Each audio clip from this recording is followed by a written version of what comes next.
Hi, I'm Dan Nebel. I'm the horn instructor at Colorado State University, Pueblo. And in this video today, we're going to talk about several ways to practice your scales to learn them really well for the Colorado All-State audition. So the first thing is to know the right notes of each scale. I would suggest starting out with a scale sheet that helps you out with that, and eventually you want to memorize them so that they can become automatic. So for this first way to practice scales, I would do this as the first thing you do in learning your scales if you've never worked on them before, is we want to make sure we're playing the correct notes, and we want to make sure we're playing the correct fingerings on each note. So your only goals on this is to not move on to the next note until you are absolutely sure you're going to play the right one, and you are absolutely sure you're going to use the correct fingering to do that. So we want to use the same fingering on every note. We're just going to stick with our standard horn fingerings. You can stop and breathe anytime you need to. Just start on the note that you stopped on before you continue on. So it could sound something like this. You have all the time in the world to think about what the next note is as you're playing. We're going to work on our A major scale. So the horn A major starting on written A.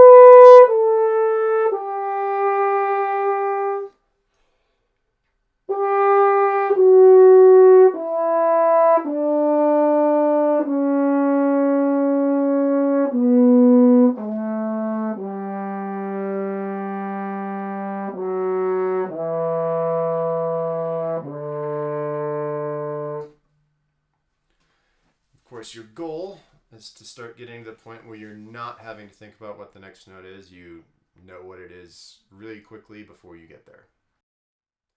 So the next thing to do is start adding time and rhythm into your scale practices. And you always want to start slow so that you have time to think about things if you need to. But now we are going to add a new element. We're going to play every note the same length. And if you get to a note late, then that is going to count as an error that we want to fix. So let's just say we're going to practice our A major scale. And we're going to start out with quarter note equals 60. So you have a second on every single note. Let's just do one octave to start with.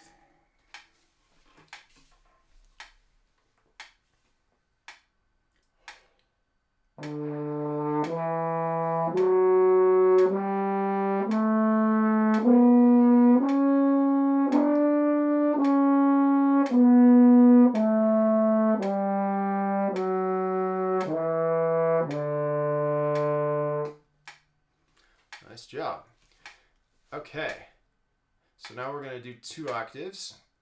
We're not going to worry about making sure you have enough air to make it all the way through. So if you need to stop and take a breath, stop, breathe in time, and start on the note that you stopped on.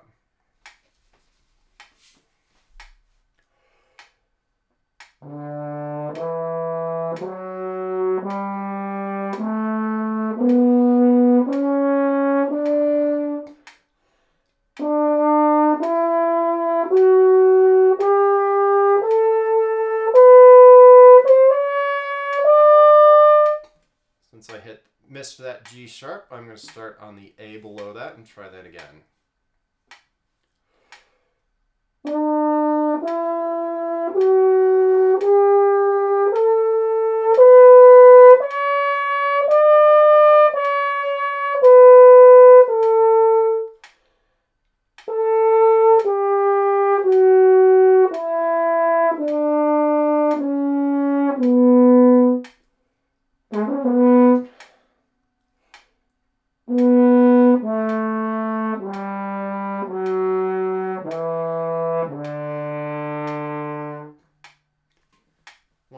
consider is that you're not going to be learning from your mistakes unless you recognize that as an error and then work to fix it. So if we aren't willing to make mistakes, then we're not going to be able to really improve at our playing. So we're going to pretend that I have just done that successfully at least twice in a row. Now we're going to make it faster. We're going to put this up by 2 clicks. So now I'm going to be at quarter note equals 66, a little bit faster. And let's try that again.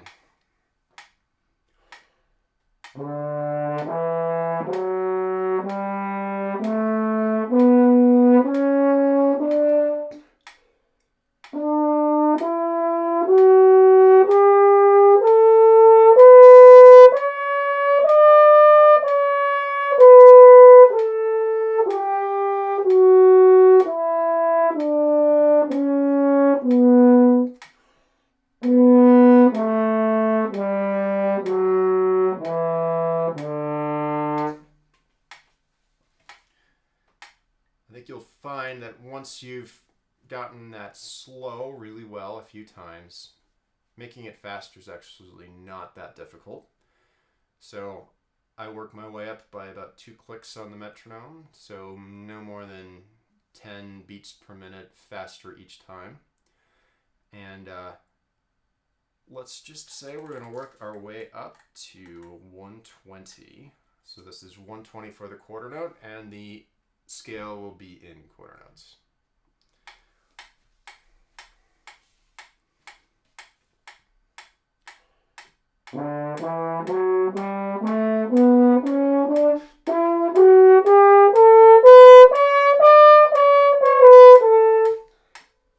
Mess that up. We're going to start at the top and come down.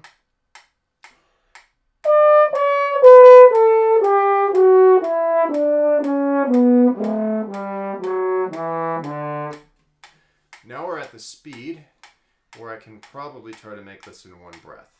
So I'm going to take a nice big breath at the beginning and see if I can make it all the way up and down in one breath.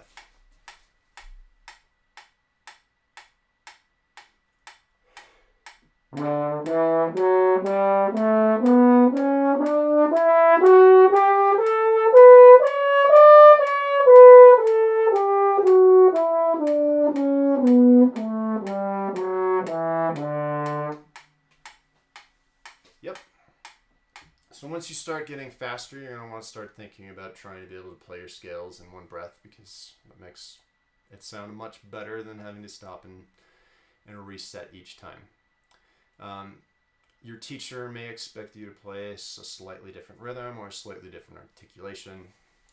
Often you'll hear quarter notes on the first note of each scale and then 8th notes for everything else.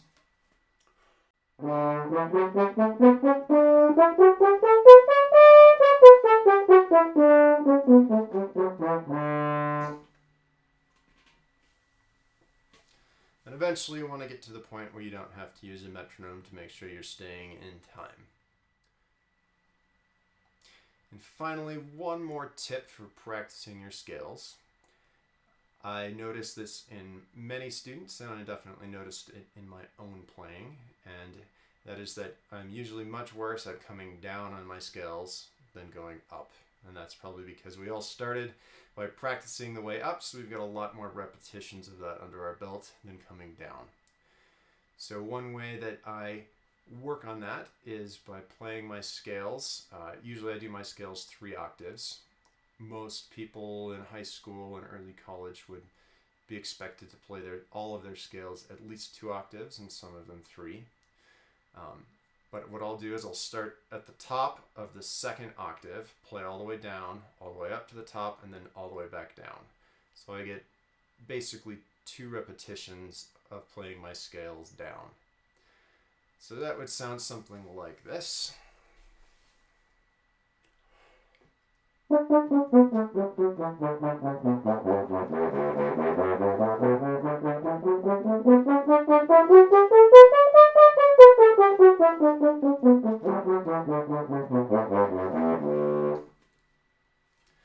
You also going to want to learn all of your arpeggios that go along with your scales. So that would be the first, third, and fifth note of each scale. So for A major, that's A, C sharp, and E. And you want to be able to play those accurately up and down, because that's something that you get asked to play quite a bit in music, either a scale or an arpeggio. So this is going to set you up to play music and say, oh, hey, look, there's an A major scale. I know how to play that. I don't have to think about it. So here's an example of an arpeggio.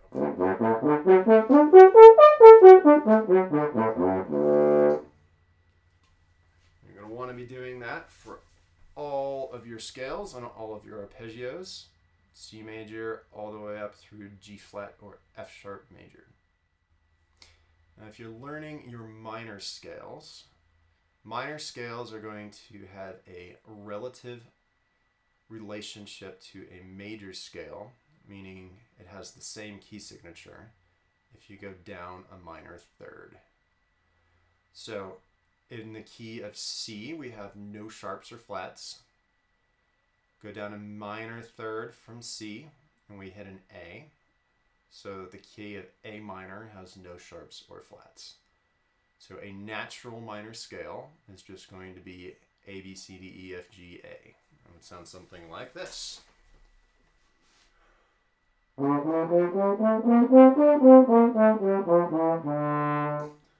So there are 3 different types of scales, and that is the natural minor scale. Harmonic minor scale, we're going to make the 7th note of the scale, in this case the G. We're going to raise it by a half step and make it a G sharp. That way we get a half step going from G sharp to A, just like we have in every major scale, because it's a half step going from B to C in C major. So we're getting that nice leading tone, that 7th note of the scale that leads you to the 8th note of the scale. And this scale has a very distinctive sound. We're going to have a sharp 7 on the way up and on the way down, and it would sound like this.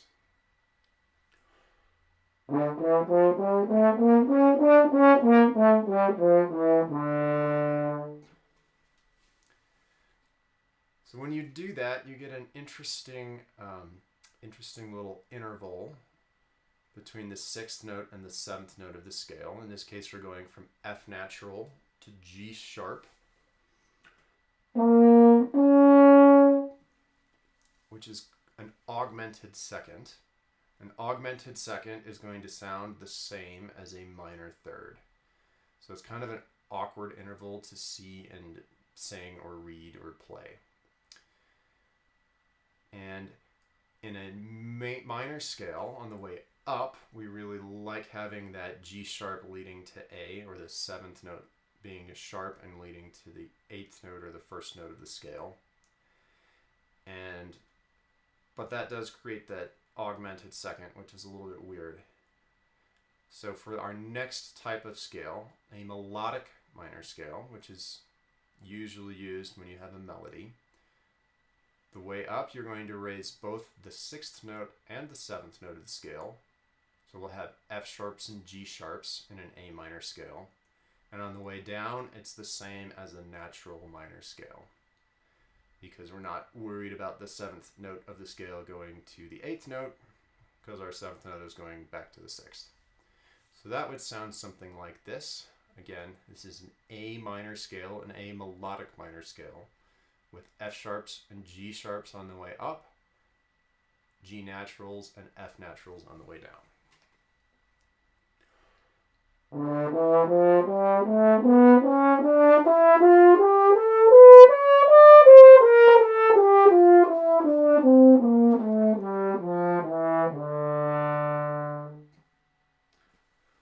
So ideally, you should also be learning all of your minor scales in all 3 forms, at least 2 octaves as well.